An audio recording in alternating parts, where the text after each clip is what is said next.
Good YouTube. I'm here back at it reacting to three very scary true New Year's Eve horror stories. As you know, what is it currently? The 29th. Two more wait, two? Yeah, two more days till New Year's, right? Check the calendar. Yeah, two more years till New Year's. So I said why not? Just react to New Year's stories. Horror stories. And if y'all want to come check me out, I'm live on Twitch. Usually live around 2. It depends. Just check out my Twitter. I'll keep y'all updated. Twitter is Juan at Juan double N one at 1G. And come check me out on Twitch, twitch.com/Juan 1G. Let's get into the video, man.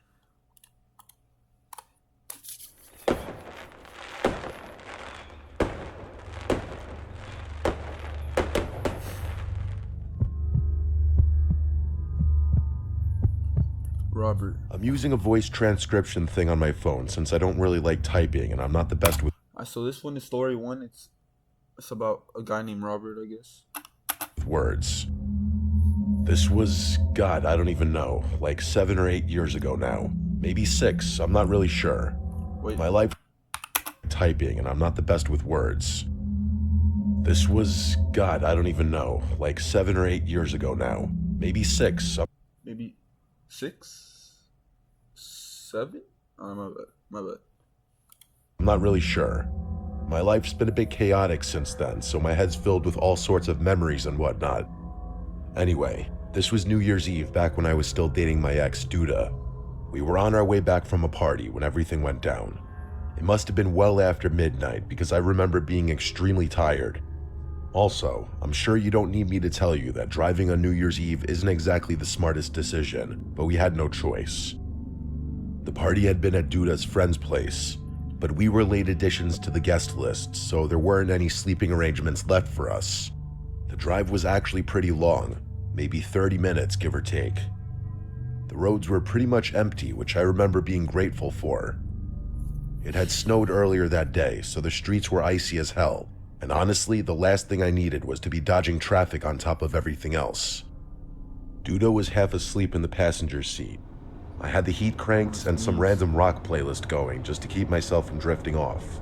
You know how it is. We were maybe 10 minutes from her place when it happened.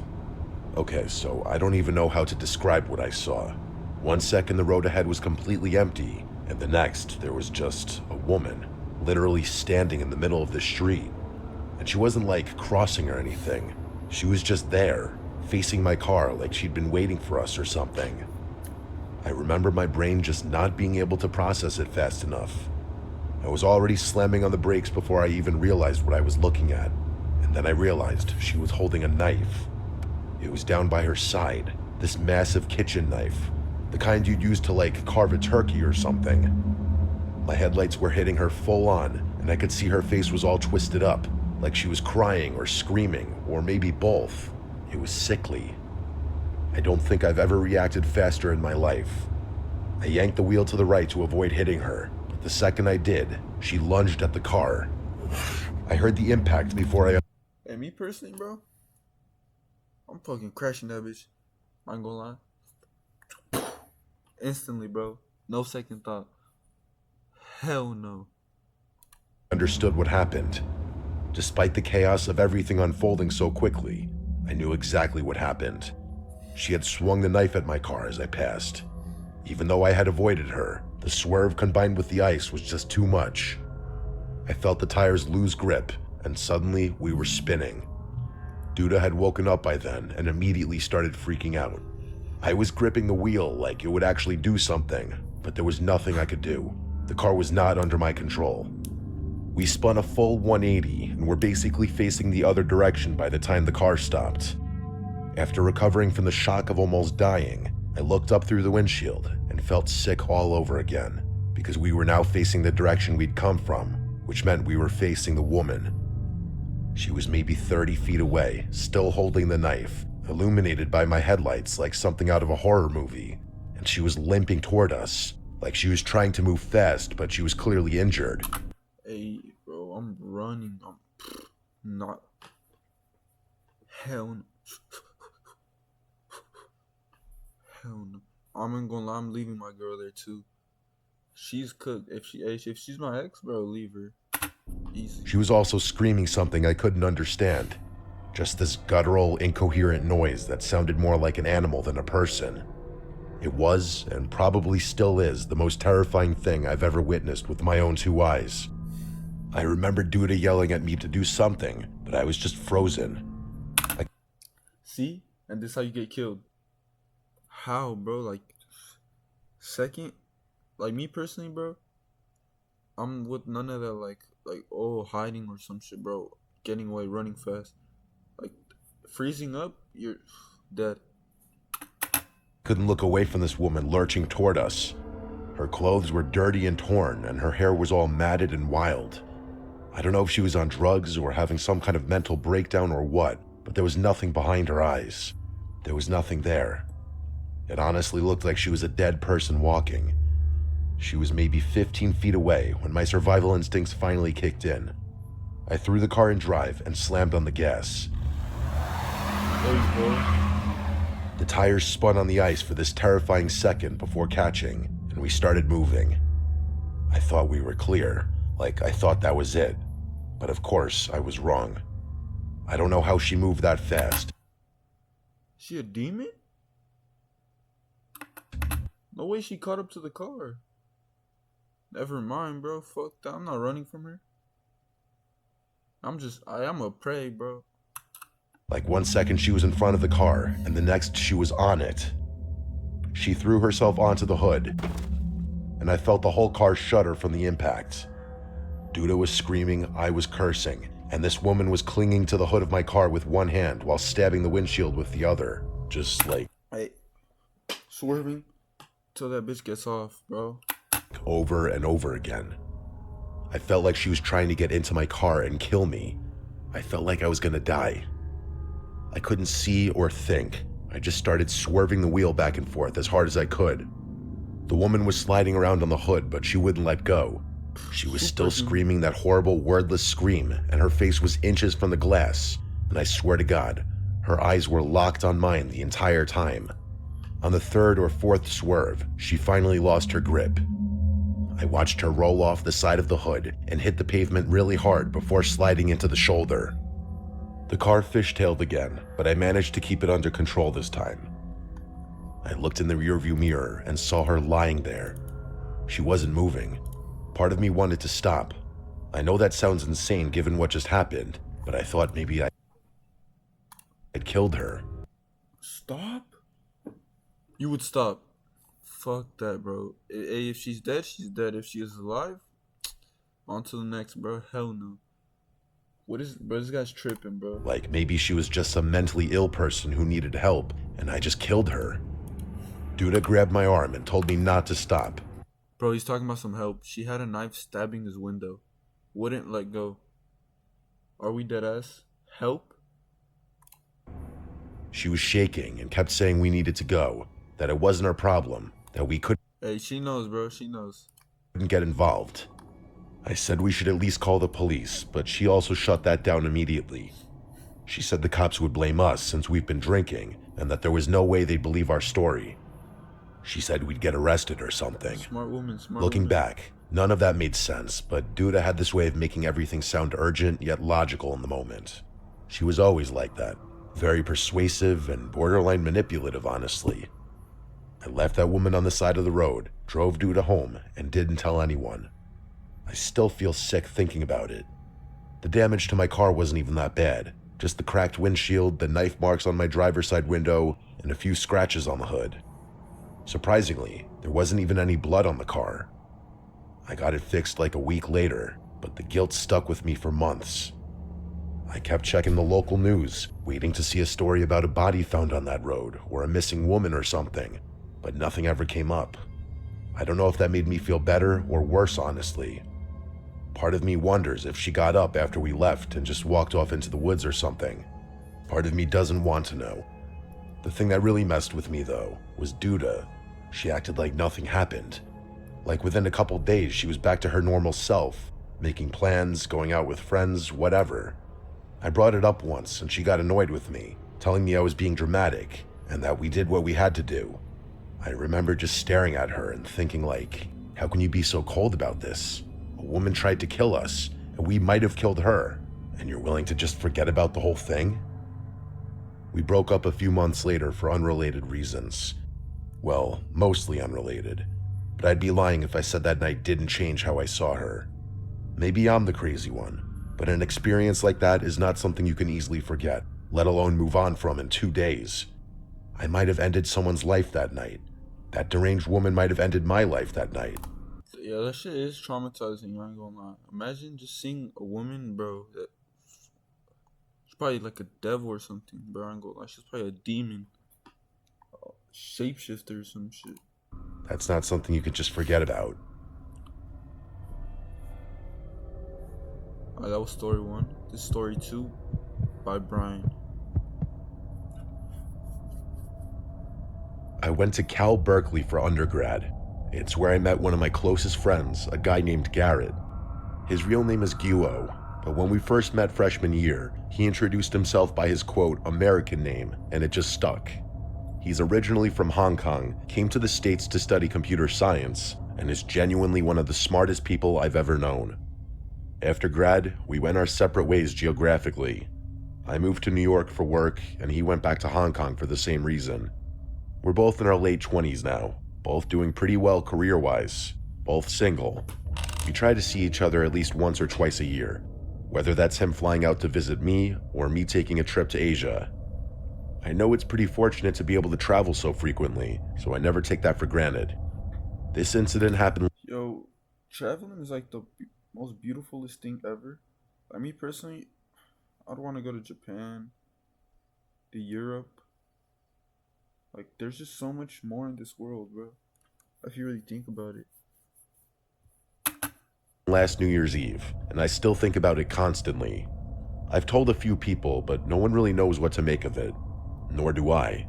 Oh, by the way, Hong Kong is 13 hours ahead of New York. That means when it's midnight in Hong Kong, it's only 11 a.m. on December 31st in New York City. Garrett celebrates both the regular New Year and the Chinese New Year, so he was out partying that night, same as me, just half a day earlier. I spent New Year's Eve with my 2 closest friends in the city, Rylan and Ari. We started at Rylan's apartment for drinks, then made our way to this rooftop party in Williamsburg that one of Aris's coworkers had invited us to. It was honestly pretty fun and decently upscale, at least for Brooklyn. Around 11:30 or so, I started talking to this girl. She was standing near the bar by herself, and I honestly just walked up and introduced myself. We hit it off immediately. She had this energy about her that I can't really describe. Super easy to talk to, funny, engaging. We talked for maybe 5 minutes before she pulled me onto the dance floor. Her name was Maitreyi. I remember asking her to repeat it because I'd never heard it before. What type of names She are laughed these? and told me everyone just calls her Maitri because that's basically how you pronounce it. I thought that was kind of charming. She pulled out a pen and spelled it for me on my hand just in case I, quote, forgot. Things escalated quickly from there. We danced, talked some more, and kissed at midnight. By around 12:30, she asked if I wanted to get out of there, so we grabbed an Uber back to my place in the East Village. I'll skip the next few details, but I will say it was a great night. Damn, that boy got buns. Nice him. We stayed up talking for a while afterward, and I learned a decent amount about her. Here's everything I remember. She was originally from San Diego. She was an artist, more specifically a painter, and she mentioned she used to do graffiti and murals before transitioning to more traditional stuff. Her middle name was Mia, which was also the name of one of her cats. The other cat was named Cosmo. Her birthday was April 28th. Her best friend growing up was from some tiny town in Germany called Hillesheim. Her dad was a patent lawyer. These are random details, I know, but they become important later, trust me. At Plot twist, she's a man. Alright. some Never mind. point, she mentioned her clothes smelled like the bar, so I threw them in the wash for her. She borrowed one of my t-shirts to sleep in. We fell asleep not long after that. I can't remember really what time it was. When I woke up the next morning, she was gone. At first, I didn't think much of it. People leave after hookups, it happens. I figured she slipped out early to avoid any awkwardness, which was fine. But then I started noticing things that didn't add up. The first thing was my apartment door. I have a standard lock that you can only lock from the outside with a key, meaning it doesn't auto-lock.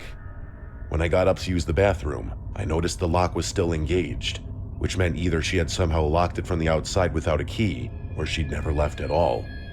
But both of those were impossible scenarios. I checked the rest of the apartment. My place isn't big. 1 bedroom, 1 bathroom, a living room, a small kitchen. There's no second exit. The windows also don't open more than a few inches. I even searched my closet like an idiot, as if she might be hiding in there, but she wasn't. The impossibility of the situation made me start questioning my sanity. I started wondering whether my drunken state had caused me to imagine the whole encounter entirely. I kept pacing around my apartment frantically, as if she would just appear out of some corner and reset everything back to normal. Her clothes were also gone from the dryer, which added to the mystery, and the shirt I lent her was nowhere in sight, proving that she had slept over, but she was nowhere. I stood there for a while trying to figure out what the hell had happened, but no explanation I could come up with made sense. To make matters worse, I soon realized that I never got her number, or any form of contact at all for that matter. For the rest of the day, I tried to piece together everything I could remember about her. The details I listed earlier, that's pretty much everything. I kept repeating them in my head because I knew I'd forget eventually. Later that afternoon, I randomly felt compelled to call Garrett. I don't know why exactly. It was just a super bizarre impulse that just kind of came out of nowhere. It wasn't like I had anything specific to tell him. I just had this weird urge to ring him. We caught up for a bit, talked about work, talked about our respective New Year's celebrations, the usual stuff. He seemed a little off though. Eventually I asked him what was wrong. He sighed and told me he met a girl the night before. They'd hit it off, gone back to his place, and she It was the same girl. Yo. left the next morning without saying goodbye. No number or contact or anything, and he was bummed about it. I laughed and told him the exact same thing happened to me. Like, the exact same thing. But here's where things get really freaky. He told me her name was Maitreyi, like my tree. I felt this weird chill run through me. I asked him to describe her, and he started listing details. Everything matched up almost perfectly. Her birthday was April 28th, she was from San Diego, a painter who used to do graffiti. I cut him off before he could finish, and asked if she had a cat named Mia. That's when he went a little silent before saying yes. You could imagine what happened next. The two of us spent like 15 minutes just listing as many things as we could remember about her, and all of it lined up. It was actually kind of horrifying. It gets worse though. He actually had pictures with her, something I didn't have, and he showed them to me. It was the exact same girl, I'm 100% certain. We tried to rationalize it, but every explanation we could come up with was ridiculous. And here's the thing. Hong Kong is 13 hours ahead of New York. Garrett met her around 11 p.m. on December 31st, Hong Kong time. I met her at around 11:30 p.m. on December 31st, New York time. That's roughly a 12-hour difference, but a flight from Hong Kong to New York takes at least 15 hours, and it's usually longer, more like 16 or 17. Even if she had somehow gotten on a plane the second she left Garrett's apartment, she couldn't have made it to that rooftop party in Williamsburg in time. The math didn't work. It was literally impossible. And even if we ignore the flight time somehow, how would she have known to go to that exact party? How would she have ended up talking to me? How would she have known to use the same name, the same details, the same everything? I still don't have answers to any of these questions. Neither does Garrett. We've talked about it probably a dozen times since then, and we always end up at the same place. We don't know what happened, and we probably never will. Weird. Neither one of us saw that girl again. The thing that messes with me the most is how real it all felt. I know for a fact that she wasn't some drunken hallucination. I literally talked to her for hours. She slept in my bed, and then she just vanished from a locked apartment with no other exits. Garrett and I don't really know what to do with this. We've both tried looking her up online, But Maitreyi, with no last name and only vague details about being an artist from San Diego, doesn't exactly narrow things down. We found nothing. New Year's Eve is fast approaching, which is why this is all fresh in my head again. Usually, the insanity of crazy, unexplainable experiences fades over time, but for some reason, it feels like the opposite for me. The more time passes, the freakier it is to think about the possibility that I may have slept with a ghost on New Year's Eve.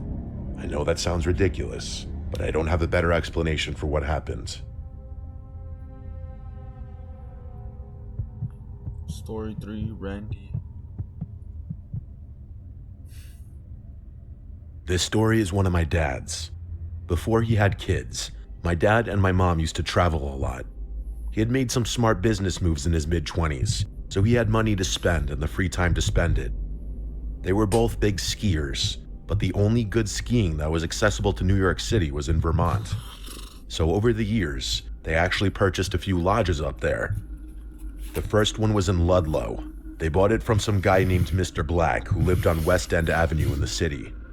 It was this old black shuttered place that my dad always referred to as the Black House, partly because of the shutters and partly because of the previous owner's last name. They'd sell quarter shares to friends and cycle things out every few months to help cover the costs. They kept the place for a few years before eventually switching to a second property. The second lodge was about halfway between Ludlow and Rutland, right along Route 100 in what locals call the Lake District. There are like 5 lakes in a row along that stretch of road, and the house sat right on the edge of one of them. My dad's friend Victor and his wife Lisa went in on that one with them. Victor and my dad had been close since college, and the 4 of them would take trips up there together pretty regularly. This happened one New Year's Eve. I can't remember exactly what year, but it was obviously before I was born. Lisa and my mom were away for a friend's wedding or something. I can't really remember the specifics, but it's not that important. What matters is that Victor and my dad decided to take a trip up to Vermont by themselves to ring in the new year. It was the night of December 31st. The 2 of them were upstairs cracking a few beers and just catching up. The upstairs of that lodge had these full-length windows that looked out over the lake, so they'd sit up there, listen to music, and watch the snow. It was snowing, of course, but not so heavily that you felt trapped. My dad said it was really peaceful that night, one of those nights you share with a good friend where you're both just happy to be far away from everything. They had the radio on, waiting to hear the countdown from Times Square, and then all of a sudden, things got crazy. They were mid-conversation when a huge flash of light came from somewhere across the lake. My dad said his first thought was fireworks, but the flash didn't come from the sky. It came from the ground up, and there was no sound, just the silent, blinding light. Victor stood up and walked over to the window, trying to make something out across the lake. My dad asked what he was looking at, and Victor said he thought he saw something moving out there. It was dark, obviously, but there was enough visibility from the snow on the frozen lake that you could see if you concentrated. So after a few seconds, Victor becomes convinced that there's a person out there. My dad told him that was impossible. There were no houses on that side of the lake. There were no trails, no roads, no anything. It was just pure woods on the other side of the lake. But Victor wasn't having it. He started throwing on his coat and boots, saying he was going to take a look. Yo, why would you go take a look, bro? Like, that's what I don't understand, bro. People don't mind their own business, bro. Like, I ain't gonna lie, bro. If I ever see that, if I hear that, oh yeah, I'm just taking my ass to sleep. Never, bro. I'm never that curious. Hell no. I'm not trying to die this young. My dad tried to talk him out of it, but Victor was already halfway down the stairs. My dad grabbed his jacket and followed. The 2 of them burst out onto the back deck, and that's when they heard a voice. A young voice. It sounded like a little boy yelling help over and over again. My dad said Yo, that's straight off. No, that's straight off a horror movie. That, like, oh my gosh, bro. Straight off a horror movie. Hell no. Fuck, bro. it was faint at first, but unmistakable. There was definitely a child screaming for help somewhere out in that frozen lake. It had been well below freezing for months, so the lake was completely solid, no question about it. My dad said they didn't even think twice. They just started walking across. As they got closer, they could make out a figure standing on the ice, maybe 20 or 30 yards off the far bank.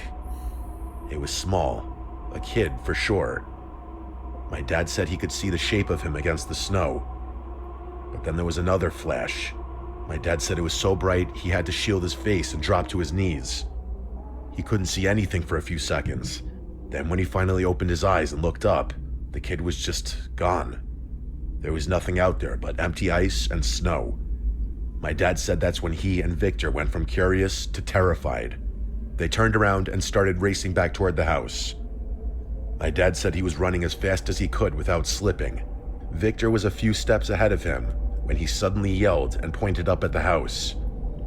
He was saying there was someone in the window, but not an adult, a little boy. My dad looked up, but didn't see anything besides the dark glass reflecting. Bro, that's what I'm talking about, bro. Mind your own business, bro. Hell, fuck no, bro. Hell, fuck all that, bro. Taking my ass right to sleep, bro. That's what I mean, bro. Imagine you're stuck outside and you see a kid inside your cabin. Snow. Victor swore up and down that he saw a kid standing right there, looking down at them. My dad didn't know what to say. He just wanted to get inside. They made it back to the house and searched the whole place. Every room, every closet, every corner. But there was no one there. The doors were all locked and the windows were shut. There was no sign that anyone had been inside. They decided to call it a night after that. My dad said neither of them really wanted to talk about what happened. They just went to their rooms and tried to sleep. Neither of them had even noticed midnight come and go. My dad woke up twice that night. Both times, he swore he heard a child laughing somewhere in the house. He lay there in the dark, listening, but it always stopped before he could figure out where it was coming from. The thing that freaked him out the most wasn't the kid on the lake or the figure in the snow. It was the light. That bright, blinding flash that came out of nowhere. He said he and Victor talked about it for years afterward, trying to come up with some kind of explanation. Lightning, a flare, fireworks from some distant town, but nothing made sense. There was simply no source. It just happened twice, and then it was over. They ended up cutting the trip short.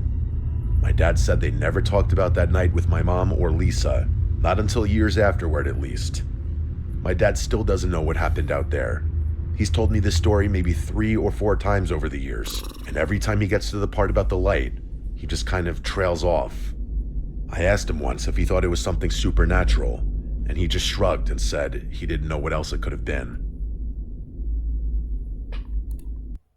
Damn. Me personally, the most interesting story is probably the first one.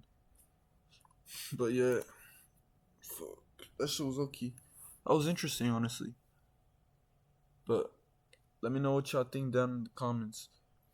And if y'all ever want to pull up to the stream, twitch.tv/Juan with 2 N's, 1 G, and I'm out.